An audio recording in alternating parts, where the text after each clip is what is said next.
On the road again. I just can't wait to get on the road again. The life I love is making music with my friends. No, I can't wait to get on that road.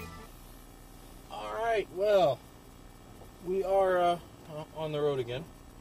And it's been a few days since I did one of these. But I finally have time, I'm in the right vehicle, and here goes. So I was reading online last night, and I came across an interesting article. I come across interesting articles all the time. Most of the time, I just read the headlines. But this one caught my eye, and I actually read a little bit more about it. And, let's see here, what the hell was it about? Hold on. Sorry, folks. I had a senior moment for a second. All right. So I just researched in the car, but I didn't want to show that on camera. Anyway, the article I read was called "Tweet After Death," or "Tweet Your Loved Ones, after the grave," or whatever. I don't know. It's on Slashdot, but it's a service that you can get, and as far as I can tell, it doesn't cost anything. And you sign up when you're alive. It tracks your tweets and looks for trends, things that you find interesting. And then once you die, you pick an executor of your Twitter account, much like your will. They tell Twitter, or this service, that you're dead. And then after that, Twitter posts, or this service posts for you tweets that it thinks that you would send. So you're still tweeting even though you're dead and buried. I think that could be a little bit disturbing.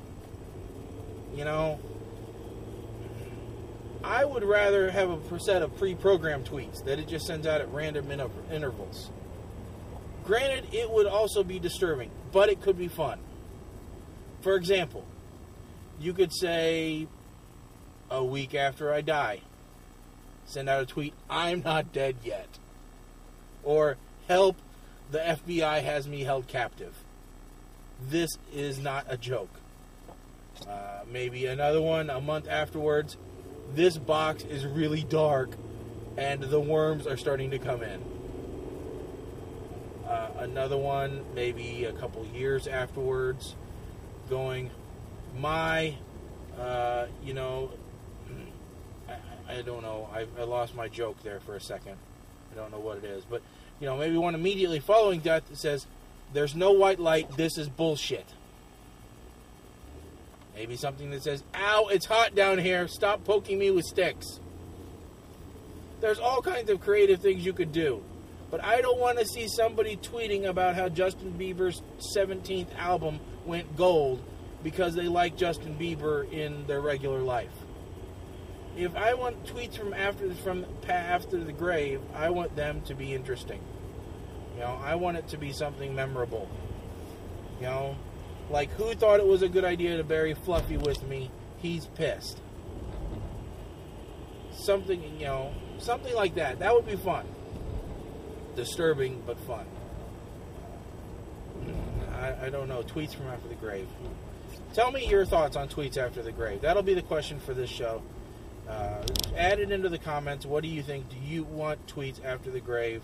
And if so, what would you want tweeted about on your account after you kick the bucket? Alright, that's it for right now. Come back when I think of something else. Alright, just heard something on the news. Makes me think about something I've been thinking about for a long time. And, normally we don't get too serious, but in this case I'm going to. Now, most people know that where Nate, Colin, and I live is Illinois. All right, one of the worst states in the world. Second only maybe to Mother Russia. Regardless, all right. So we have a horrible financial situation, which only gets worse by the day because our politicians are idiots. How come every time a politician gets voted into office, they seem to forget the simplest things about economics? I mean, it's really disturbing because here's how they think they can grow, how they think they can get out of a deficit. Spend more money. our budget's in the hole, like, I don't know, $70 trillion. I don't know. I think we're 90% of the national deficit is Illinois. But yet, we just spent $42 million on helping to renovate a hospital. We just spent $2.8 million buying some land for wildlife and hunting. We spent another $12 million on a school. We're spending money like it's falling from the sky. How? How in the world do we have this money to spend? I don't get it. And Nate's with me on this. I know I've checked with him because he's not an idiot. And Colin is too. How in the world can you keep spending money? You have no money. It's simple economics. If you have nothing, you can spend nothing. If you have less than nothing, you really can't spend anything. If my bank account is at zero, I cannot go out and buy a car.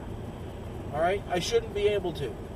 The bank will probably laugh at me. The car place will laugh at me. They'll poke me with sticks. And force me off the lot. Let alone can I buy a dozen cars. But that's what the state seems to do. And it's not just Illinois, it's the federal government in general. Our solution to being out of money is to spend more money. It baffles the mind. It would be funny if it wasn't the way that the world worked. I really don't get it. And, they wonder why it doesn't work. Well, we spent $100 million that we didn't have. How come we're $100 million poorer than what we were? Jackass! You didn't have the $100 million to spend in the first place. And you didn't spend it on anything which made you money. You could have taken that money, gone to the racetrack, bet on the horse that did its duty before the race, and had a better shot of making your money back. In fact, that's what I think the state should do. We should just take $500 million and go to the dog track and bet on the dog who's humping the owner's leg before the race. That would make more sense than what this state does. And how in the world the federal government, the people of this country, the people of this world let us get this way, I have no idea. If this was, Old English times, the peasants would have risen up with pitchforks and torches and stormed the castle. Not that I'm advocating storming the castle, because the peasants that stormed the castle and took over would be just as stupid as the people in the castle now. We are a nation full of morons. That is just the way it is, and I don't see a way out. It is really goddamn sad when, I count myself as one of the more intelligent individuals, and I'm talking to a camera in the car to no one. But that's how it is. That's the point that we've gotten to. And this is supposed to be funny, and it's not. Other than my voice cracking, because it's early and I haven't had my Mountain Dew yet. But, and I'm sure we've got listeners in other countries, so let us know the ridiculous shit that your country spends its money on. The federal government did a study on the sex lives of gnats. Who is that helping? Are we going to run like natjdate.com? Is the government going to start that site? Are we going to help the pharmaceutical industry develop an erection drug for gnats? If you look at all the studies and all the grants that the federal government gives out, maybe 1% of them are for something worthwhile, like cancer research or space exploration. Everything else is just ridiculous bullshit. And somebody can say, "Oh, well, we need to research the African wolf bat, because its brain is 2% more like the humans, and we can study Alzheimer's because of it." But I say you're full of shit. Study Alzheimer's in people. There are plenty of people with Alzheimer's. Study it in them. You know, and you'll say, well, we can't try the experimental drugs out on people.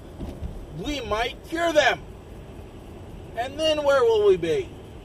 I don't know, with one less man running the streets asking for Billy. There are so many things wrong with this place, it is laughable. If you really want to know where PTR gets its comedy from, walk out your front door.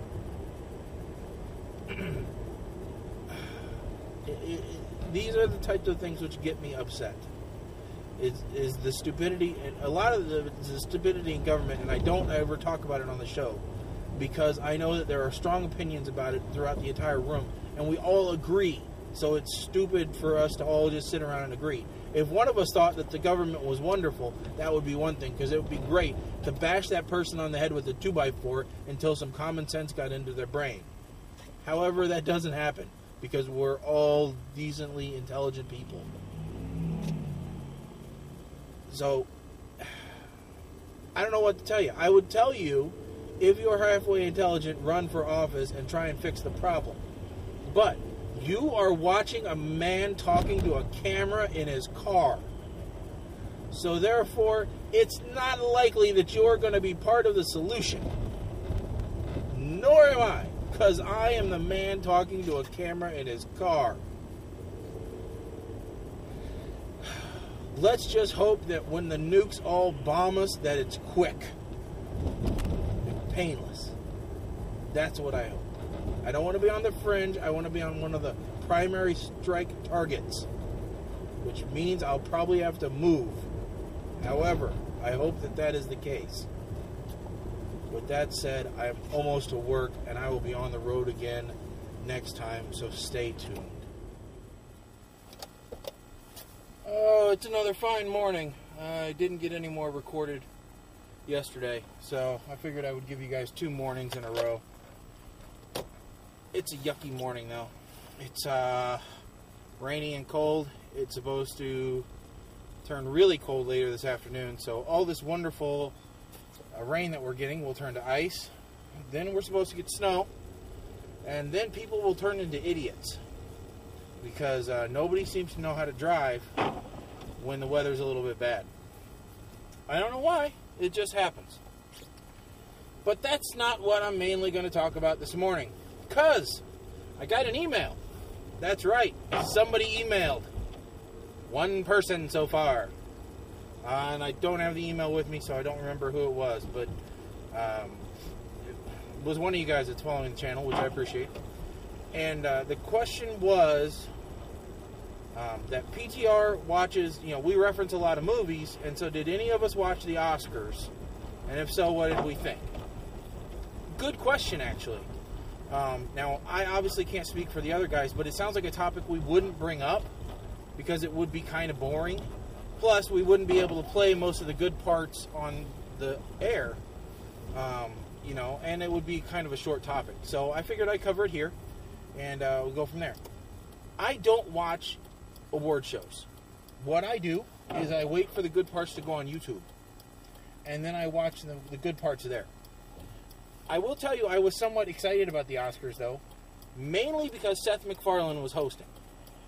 Now, everybody can say, oh, well, the girls last year were great, and I don't know why they didn't have them back on, but women are not good comedians, period, end of story. There's a very few that are. I really like Seth MacFarlane. I've seen a lot of not only Family Guy and some of his other work, but, I've also seen the behind the actor studio, or inside the actor studio, behind the scenes, and stuff like that. And he's a really interesting guy, and how he got started into what he's doing. And so I was curious as to which way he was going to go. So obviously, I wanted to see those parts online. And there's plenty of good parts, but one of the biggest things online that you'll find out, the discussion about Seth MacFarlane and the Oscars is he sexist? Or was his performance sexist? Or out and out just claims that he was sexist. And that's because of several different things he did, but a lot of people didn't like the opening number. Now, one thing you should know is that Seth MacFarlane has a big musical background, which is why if you watch Family Guy, you see musical numbers used a lot. And so he really is good at that. So he did an opening song called We Saw Your Boobs. And he listed off in the last year every actress where we saw, well, not every, but, the most popular actresses, where we saw their boobs featured in the movies that they were in, and then what movie. Which people took great offense to. And I don't know why. It's not like you can't go on MrSkin.com and find this out anyway. And it's not like the ladies didn't know that their boobs were shown on television or on the movie screen. They read the script. It said, so-and-so takes her shirt off, or so-and-so walks across stage with no shirt on. It's not offensive if it's true. And I wish people would get over this. You cannot be offended at something which is true. Plus, Seth MacFarlane, in all capabilities, is a comedian. If you didn't expect him to walk on the outside of the line a little bit, then you're an idiot. That's what he's paid to do. And people say, well, he didn't make fun of the guys. That's because We Saw Your Balls isn't funny. Okay? We Saw Your Dingleberries, or We Saw your fruit basket isn't hilarious. But We Saw Your Boobs is. If he'd have said tits, he'd have said tits. Or tatas. Or something. I mean, he'd have said something else. But boobs is funny. You say the word boobs, you laugh. In fact, right now you're hearing this. I say boob. And you giggle a little bit. At least you get a little smile. Because boob is a funny word. It's meant to be funny. It's just... I mean, what is boob? If you look in the dictionary, there's two different meanings. It's a synonym for breast, and it also means a person who is ridiculous. So you can look at it either way, but he sang a song called We Saw Your Boobs. So what? Get over it, for Christ's sakes. People take shit too seriously nowadays. And we talk about this on the show all the time. You don't have a right to be offended. Nobody has a right to be offended. Okay? I have the right to offend. Let's put it that way. All right? Sometimes there's ramifications for that. But I have a right to say what I want to say. And you can take offense to it, but there's nothing inherently bad about that. You should take it with a grain of salt. One of the reasons why things are so bad the way they are is because everybody's a bunch of pussies right now. They can't take a joke. All right? If everybody learned to take a joke, life would be a little bit better. And, I heard something online, too, that, while he was singing this song, We Saw Your Boobs, they were panning to the different actresses in the audience. And you thought that was all real time, and some of them looked really, bashful, and some, one of them we said we didn't see your boobs. And, she kind of gave a fist pump. That was all pre-recorded. That wasn't live reaction. Those were all pre-recorded things. The opening number was recorded a long time ago.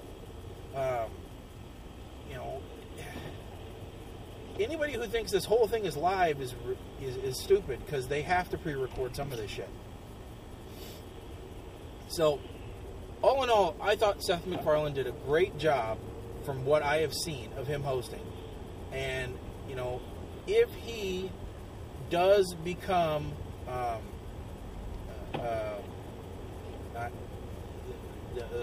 the other guy, whatever his name was that hosted it forever, then, I'll be fine with it. But if they keep playing musical hosts, oh well. That's fine too. So, anyway, that's my thought on that. And then one other thing I want to talk about, videos going around the web featuring this thing called the Harlem Shake. All right, now, we will not be doing a Harlem Shake video.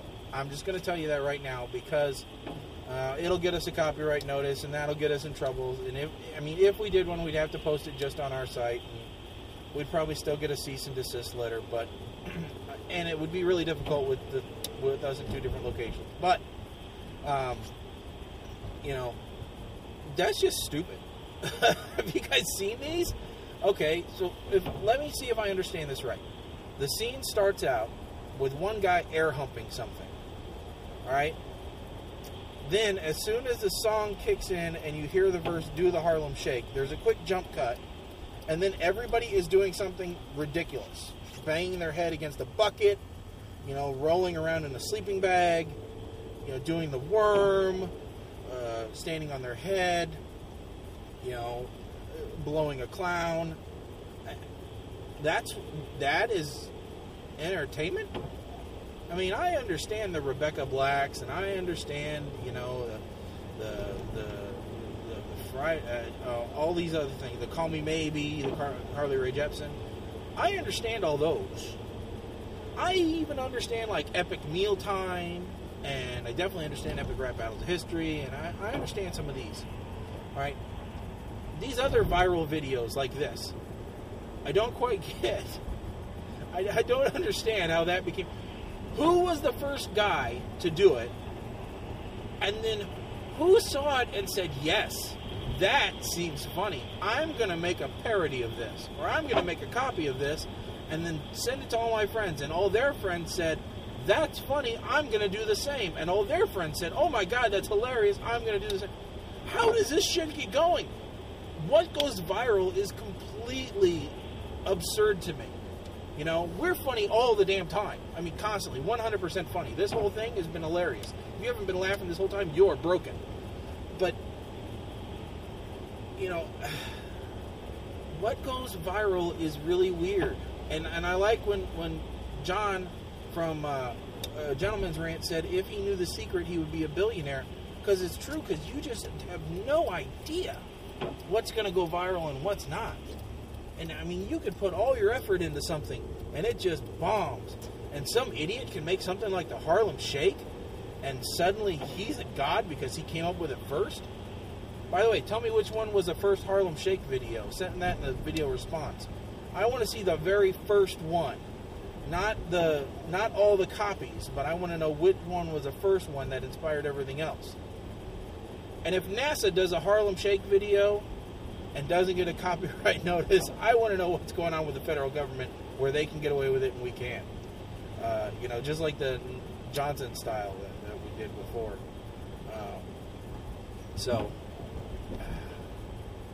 I don't know. Somebody please explain to me, or give me a heads up. If you know what the next viral video is going to be, write it in the comments, or send it to me an email, shaggy@ptrradio.com, and let me know what the next viral video is going to be so that we can get ahead of the curve and have a parody video of it made before it goes mainstream so that we can be one of the first ones on the bandwagon. I am not afraid to make a fool of myself most times, as you know. It happens quite often. So, send it in.